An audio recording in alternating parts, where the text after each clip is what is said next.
The bear market rally started, but will it last? I'm your host, Steven Van Metre, and thanks for joining me for part one of the Sunday Chart Show, where we look at the technicals and momentum of the S&P 500, Nasdaq 100, Russell 2000, and junk bonds. Let's kick this off with the S&P 500 looking to move higher after a big day on Friday, and we're going to start out with a breadth indicator, the percentage of S&P 500 stocks above their 50-day moving average, now over 23%. Remember, when the stock or an index moves above its 50-day moving average, when price is above, it's considered bullish. When it's below, it's considered bearish. So right now, 23%, a little over 23%, the S&P is moving back into bullish mode, and that's what we want to see. We want to see these stocks participating in the rally here. Notice price is rallying higher, and the percentage of stocks participating in that rally is higher. We talked about this last week. This is a deeply oversold level from a breadth perspective, and this would bring the buyers in, and sure enough, it did. Now let's zoom out a little bit to look at the percentage of S&P 500 stocks above their 200-day moving average,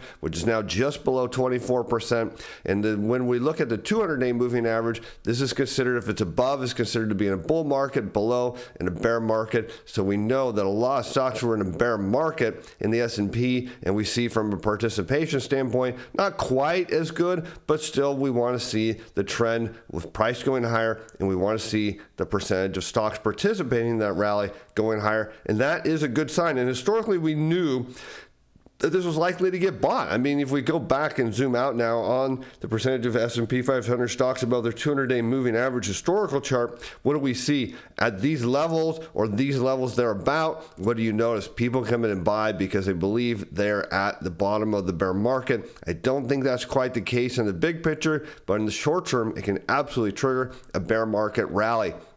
How about we look now at the momentum indicators? We'll start off with the relative strength indicator, or the RSI. We're looking for a number above 40 to see positive momentum. Is sitting just under 49. We went from about oversold condition near 30, and now we see momentum moving higher, going higher with price. That's good. RSI's ran into trouble here in the low 50s, so that will be a point to watch. How about the MACD, the moving average convergence divergence, or what's really just a crossover strategy, across to the downside from the black line through the red line is usually triggered as a sell signal, and a black line moving positively above through the red line is considered a buy signal. Notice the MACD is going to be a lagging indicator. Of course, every indicator is lagging. No indicator predicts the future, but notice that it is starting to generate a positive cross. We suspect that that will happen on Monday, most likely. And what do we have here? Momentum Timer Pro, it pulls three signals, its own internal signal. It looks for an RSI over 40 or a positive cross on the MACD. If you get two of those three signals confirming, this daily count of 10 will give you a buy signal. So if not on Monday, I would be expecting this signal to flip to a buy on Tuesday, and that gives you a nice short-term signal that, hey, something's going on here. Don't have to do a lot of research. The longer-term signals, we look at the 6-month to 3-month, both say none. So it tells us that the S&P is in a downtrend and perhaps just building what is a counter rally off deeply oversold conditions. Notice that the 1-month signal is at a minimum. If you're not familiar with Momentum Timer Pro, it's still currently free for reasons nobody knows. There's video guides, a printable guidebook, and everything you need to know. Put a link in the corner and the description below. Let's take a look at the bigger picture, and what do we see? Just a very small change. It moved above its 9-day moving average, and that is about as meaningless as about any indicator you can get. But let's take a look at the charts here. We've got the volume profile turned on, which you can do with your charting software as well. We'll start out at the 2-year mark, and notice here this red bar. This is where the most number of shares have been traded over a 2-year period, and it kind of gives you a look of where things are at. Now, how did we know that a bear market rally was inevitable at some point? Well, I thought we would see one here, and it popped up, and sellers just came in and just drove this gap down into here, into a supply zone. And what is a supply zone? It's where people have previously bought that might want to buy again. So they're like this zone, they like that price point, and they came in and they bought. So there's sometimes you can look at a chart and you'll notice the momentum signals and breadth signals. I didn't really tell you a whole lot yet, but notably, if you knew where these supply zones were at and they simply show up where you see these chunks of volume pop out, it tells you this was a likely spot that people might buy. Price has been driven up into the supply zone, and now the question is for the bulls, if this bear market rally is going to go somewhere, what do you want to see? You need to see it get out of the supply zone. You need to see it get to the 50-day moving average. Here's the 21. It needs to get there. And then it needs to get to 50. And ideally, you want to get up to here in the supply zone here. That is the kind of the target zone of what we're looking for. And that is where you'll get your bear market rally. Maybe ideally all the way up here to the 200-day moving average. But I say if you get up to the 100-day, that's pretty good run in terms of the Fed tightening. Now let's zoom in a little bit, because we notice that buyers over the last 10-day are very solidly over here. But how about you zoom out to the 30-day now and notice the sellers are above, and how about the 90-day? Of course, sellers are above as well. And there's your risk, is the sellers are lurking above, and this bear market rally might not last. But again, you need to see it get out of this zone. If you start to see sellers come in here, this thing is game over. If buyers continue to push through early in the week, look for a run up here in, say, the 415, 416 range, and where the 100-day moving average is coming down. Let's take a look at the Nasdaq, see if we have a similar picture here. And on the breadth indicator, percentage of the Nasdaq 100 above their 15-day moving average, it's going up with price. That's what you want to see. Stocks participating. In fact, you see quite a few of them are participating. That's a good sign for more upside in the Nasdaq in terms of price. The percentage of Nasdaq stocks above their 200-day moving average, not so many. So not as much in terms of participating here, but still a positive sign that we're seeing breadth move higher.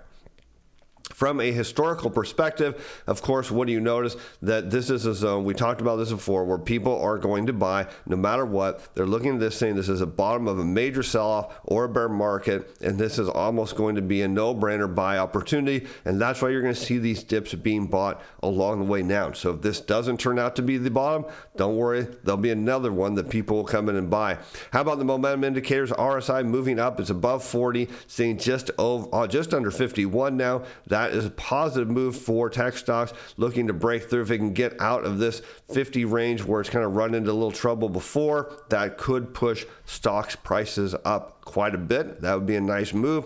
How about the MACD? It's got a positive cross here. And what does that mean? Well, Momentum Time Pro most likely on Monday will flag that buy signal. It makes this real easy. But notably, it's in a downtrend. So you have none on the 1, 3, and 6 month signals here, telling you you're buying a short-term move in a downtrend. So keep your stops relatively tight if you're doing that. Again, all that's covered in the guidebook and the videos that I've created for Momentum Timer Pro. When you sign up, first report will be on Monday if you're not on the list already. And from the bigger picture, it's done is moved over its 21-day moving average, and that's not, that's nice. It's not a huge deal, but it's nice. Where do we look for this? Well, you're going to look for the QQQ to get up here into the 315 range. Again, down, I didn't mark this supply zone in, and maybe we should just do that right now. Here you can get an idea the supply zone is roughly right about in here. You can see where previous buyers came in. You see where that volume's perking out here on the side. That's what you're looking for. So supply zone, buyers came in here. They're going to try to drive through this, get up into this 314 level where sellers were at previously. They can break through that. Then you've got to move higher. But first, we got to get up to past the 50-day moving average into this 310, 311, 314 range. All right, let's take a look at the Russell 2000, which I'm more bullish on than any of them, and simply because, look at this, percent of Russell 2000 stocks above their 50-day moving average jumping up near 40, sitting at 36.77%, and that is leading price higher. So the number of stocks participating, that's a good sign. That should bring price higher. How about the percentage of Russell 2000 stocks above their 200-day moving average? Just under 17%, not really as much participating here, suggesting that they're well below their 200-day moving average. It's going to take a lot of work to get there, but I like that short-term move. And how about from the historical perspective? Well, you get down to these levels and people are just going to buy because they believe that there's no way this can go any lower, and well, things can always go lower. How about the RSI? It came down just above oversold conditions, been moving higher, so that's a nice trend. It's got a little work cut out to get through this 50 bar, but other than that, that's a nice move there. How about the MACD? Hasn't gotten across yet, but that could come early next week. And Momentum Time Pro, of course, we know the Russell 2000 is in a downtrend. We can see that, but if you get a flip here, say Monday or Tuesday, to a buy signal, well, that's telling you this is a short-term play in a downtrend. Could be the bottom, but for the moment, it's a short-term play in a downtrend because the bigger picture is, well, still red. And that is not what you want to see. So let's take a look at the IWM here, the Russell 2000.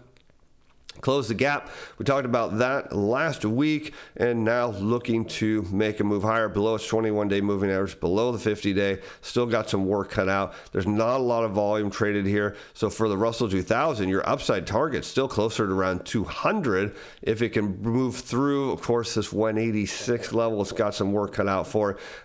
But overall, this still looks like a topping pattern. It hasn't bottomed out yet. Bottoms are processes. So we've still got a ways to go to show this is out, but for the moment you could have a bear market rally, and I think if there's a leader here, potentially it's in the Russell 2000, mainly because there's not a lot of headwind here to keep these small caps from going higher. All right, let's take a look at junk bonds, which are still very junky. RSI over 40, sitting at just under 44. Went from oversold condition moving up. People are buying this based on yield, not the fact that these bonds can go default or insolvent. And notice price moving higher. That's a good trend. That's what you want to see.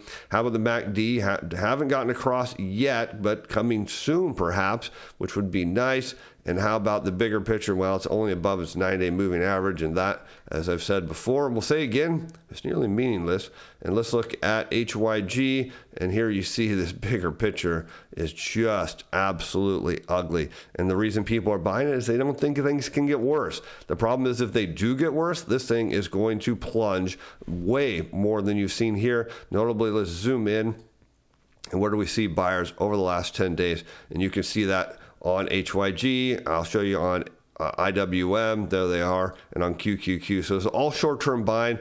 Could be month-end portfolio rebalancing. Who knows? We'll talk more about that in the regular show next week. But with that, I'm Steve Van Metre. Thanks for watching. Thanks for being fans. And we'll see you back for part 2 here shortly. Bye now.